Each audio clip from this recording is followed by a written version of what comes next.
I wasn't supposed to check her phone. That's what she said when I found the messages. But then again, I wasn't supposed to be lied to either. Sarah and I had been married for 5 years. She was bright, beautiful, charming, and lately distant. The kind of distant that makes a man's gut tighten even before the truth shows its face. It started with her staying late for strategy meetings, dressing up more for casual errands, and the ever-growing habit of keeping her phone face down. Suspicion became a slow, boiling ache in my chest. But every time I asked, she gave me that annoyed smile and said the same thing. Stop overthinking. Just take things as they come. So I did, until one night she was in the shower and her phone buzzed, and buzzed again. Curiosity, or maybe instinct, got the better of me. I opened it. A string of messages from someone saved as M. Lion-faced. Can't stop thinking about last night. Your husband's clueless. Same time tomorrow? I read them twice, hoping I was wrong. But there was no misunderstanding it. She was sleeping with someone else. I didn't confront her. Not immediately. I made a plan. Sarah walked into the living room later, towel around her hair, acting like everything was normal. I smiled, asked about her day, pretended I didn't know a damn thing. But I started taking back control. First, I hit the gym again, every morning before she woke up, trained hard, ate clean, sharpened my body and my mind. Second, I got a lawyer. Quietly. Someone good. Then I changed the passwords on all joint accounts. Transferred my direct deposit to a separate account. Froze the cards. Sold the Tesla she insisted we get. It was in my name anyway. She noticed the change. Asked me if everything was okay. Of course, I said, just taking things as they come. The final move came on a Friday night. She told me she was going to another late meeting. She wore that red dress, the one she used to wear for me, spritz on that perfume that reeked of memories, and she left. I waited an hour, then drove to the hotel listed in one of the messages. Sure enough, there she was, walking into the lobby with some overconfident gym bro type, his hand on her waist like he owned her. I took photos, video, sent it straight to my lawyer. Then I turned around, walked away, and never looked back. She came home to find the house half empty. My clothes, my gear, my presents, gone. There was a note on the kitchen table. You told me to take things as they came. So I did. I came to the truth, and now I'm taking my life back. Weeks later, after she realized I wasn't playing games, she called, crying, apologizing, begging. But the man she cheated on was gone. In his place was someone stronger, smarter, alpha. I built myself a new life, better friends, a better job. Eventually, a woman who valued loyalty over excitement. And as for Sarah, she took things as they came and watched them leave, one by one. It had been 3 months since I left her. 3 months of silence, of her sending long texts that started with, I didn't mean to hurt you, and ended with, we can fix this. She didn't realize I wasn't waiting for closure. I was building a new chapter. She'd made her choice, and so did I. But one evening, as I pulled into the parking lot of the upscale gym I now trained at, I saw her car, parked crookedly across 2 spots like she owned the world.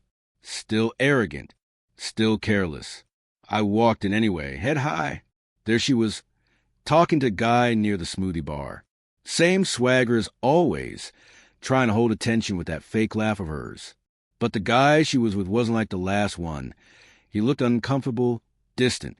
She noticed me, froze. I gave her a nod. Cool, detached.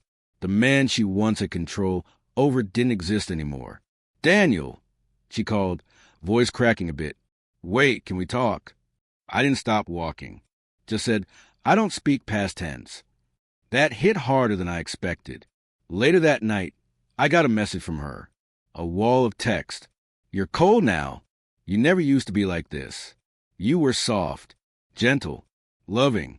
I messed up, I know, but I miss the man you used to be.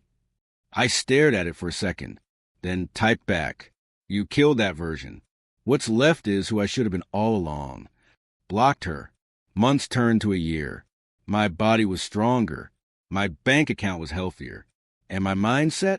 Razor sharp. I had learned the truth every strong man eventually accepts. You can love someone deeply and still walk away when they disrespect you. You can be gentle without being weak. And when pushed too far, even the quietest man can become a storm. That's what I became. Eventually, I met Chloe. She didn't lie. She didn't hide her phone. She respected herself. And me. And when I told her what happened with Sarah, she didn't pity me. She admired me. That was the difference. One night, over wine and a quiet dinner, Chloe asked, "If you could go back, would you still marry her?" I paused, thought about the betrayal, the pain, the lies. Then I looked into her eyes and smiled. "No," I said, "but I'm glad I did, because that was the fire I needed to become this version of me." Sometimes betrayal isn't the end. It's the beginning of your evolution. You don't become an alpha by growling. You become one by rising when others expect you to stay broken. By the time the divorce finalized, Sarah had lost more than a husband. Her affair partner? Turned out he wasn't ready for a woman with real-life responsibilities. Once she started talking about moving in bills or anything beyond hotel bedsheets, he vanished, ghosted her like she never existed. I didn't have to lift a finger. Meanwhile, the house we once lived in, sold. The car she flaunted on social media, gone. The joint credit she tried to max out, declined. She assumed I'd always be there to fix what she broke. But the man who used to wait around with hope in his eyes, he'd moved on. She wasn't prepared for that. One evening, I was hosting a private dinner at my place. A few friends, some new business partners. Chloe, glowing in a simple black dress, laughing softly beside me. That's when my doorbell rang. Uninvited, unannounced. I opened it. There she stood, Sarah, tired, a little thinner, mascara already starting to run, holding a small envelope in her hand. "I just need a minute," she said. "Please." I didn't move. I looked at her the way you look at a stranger. Chloe came to the door, stood beside me without saying a word. Sarah's eyes flicked between us. "This isn't who you are," she whispered to me. "No," I replied. "This is exactly who I am. I just used to pretend to be someone else for you." She reached out, tried to hand me the envelope. "It's just a letter," she said, voice shaking. "I wrote everything. Everything I couldn't say." I didn't take it. Some letters are meant to be read. I said, "They're meant to be written so the writer can finally move on." Then I closed the door. Inside, Chloe looked at me. "You okay?" I smiled. Genuinely. Yeah, that was the last ghost from the past. In the months that followed, I built more than just muscles and bank accounts. I built legacy, started a company that thrived, mentored men who had been broken like I once was, men who were told to man up but never taught how. They found something in my story that lit a fire in them.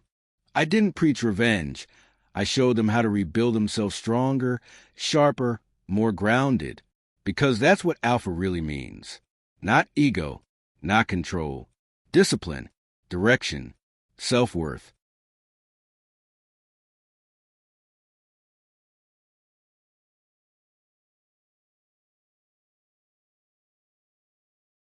Sarah now lives in a modest apartment, still chasing validation from men who treat her like a side quest. Me, I married Chloe 2 years later. No drama, no games, just a woman who loves me without needing to break me first. And every now and then, I get a message request from Sarah's old email.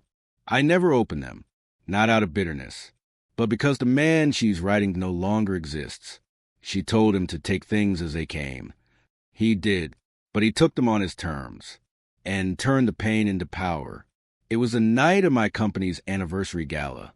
100 guests, suits, dresses, champagne, laughter echoing off marble floors, and string quartet harmonies.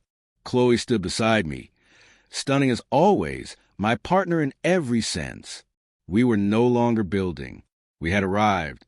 The keynote speaker introduced me as a man who turned rock bottom into a launch pad. As I stepped up to speak, I noticed her, back row, alone. Sarah. She looked out of place, not just in the dress that didn't fit, Quite right. But in the room itself, like someone who had wandered into a future she was never supposed to see. I gave my speech anyway. Success isn't always built from ambition, I said. Sometimes it's built from betrayal. Sometimes it starts with losing everything, including yourself. And sometimes what feels like the end is just life clearing the path. Applause. Standing ovation. Afterward, she approached, slowly, hesitantly. "You've really changed," she said. "No," I replied, calm. "I just stopped shrinking." She looked down. "Do you ever think about what we had?" I smiled, not bitter, not smug. Just finished. "I used to," I said, "until I realized what we had was just a lesson, and Chloe is the reward." She nodded, and this time she didn't cry. She knew. Sarah turned and left, disappeared into the night like a chapter closing itself. 1 year later, I stood on a beach in Santorini, holding Chloe's hand. Our daughter played in the sand, drawing hearts with a stick. And I thought back to the man I was broken, betrayed, lost. He died the night she told me to take things as they come. But in his place rose the man I was always meant to become. She wanted me to take it as it came. So I did, and I took the whole damn world with it.